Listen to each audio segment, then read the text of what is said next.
이슈의 중심에 선 인물을 알아보는 시간 뉴스메이커입니다.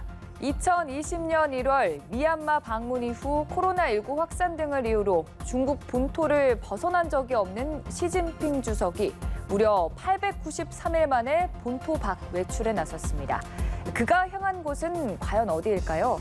오늘의 뉴스메이커에서 만나봅니다.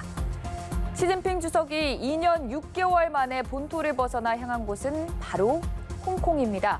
오늘은 영국의 식민지였던 홍콩이 중국으로 반환된 지 25주년이 되는 날인데요. 본토 밖 외출을 꺼려온 시 주석이 바로 이 기념식에 참석하기 위해서 홍콩을 찾은 겁니다.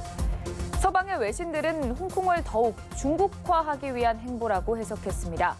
25년 전 오늘 중국은 영국으로부터 홍콩의 주권을 넘겨받으며 홍콩의 3가지 원칙을 50년 동안 보장하겠다고 약속했습니다.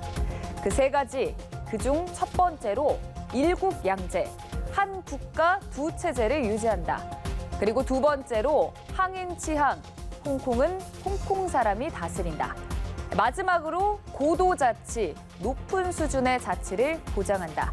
이게 바로 중국이 한 약속이었습니다. 하지만 홍콩을 찾은 시 주석은 2019년 홍콩 시민들이 주도한 대규모 반정부 시위를 겨냥해서 준엄한 시련과 위험한 도전이라고 표현했습니다. 비바람을 겪은 후 홍콩이 다시 태어났다라고 말하기도 했는데요. 그리고 그는 홍콩은 중국 땅임을 강조하려는 듯 고속철을 이용해서 홍콩을 방문하기도 했습니다.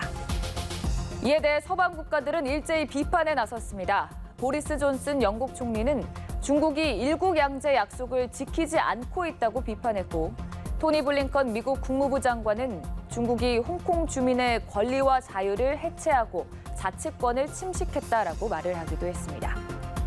그러나 역설적이게도 홍콩을 찾은 시 주석은 흔들림 없이 일국양제를 견지해 나가겠다라고 말했습니다. 일국양제 약속이 무너졌다는 서방 국가들에 대해 반박을 한 셈이죠. 하지만 홍콩 내 중국의 영향력은 갈수록 커지고 있습니다. 민주진영과 시민사회는 홍콩 국가보안법 시행 이후 괴멸했고, 중국에 대해 비판을 해온 언론 매체들은 잇따라서 당국의 압박에 문을 닫기도 했습니다. 국제 금융허브로서의 홍콩이냐, 중국의 작은 도시로서의 홍콩이냐, 홍콩은 앞으로 어떤 위상을 갖게 될까요? 중국이 홍콩에 대해 50년간 약속한 일국양제의 운명에 관심이 집중되고 있습니다. 지금까지 뉴스메이커였습니다.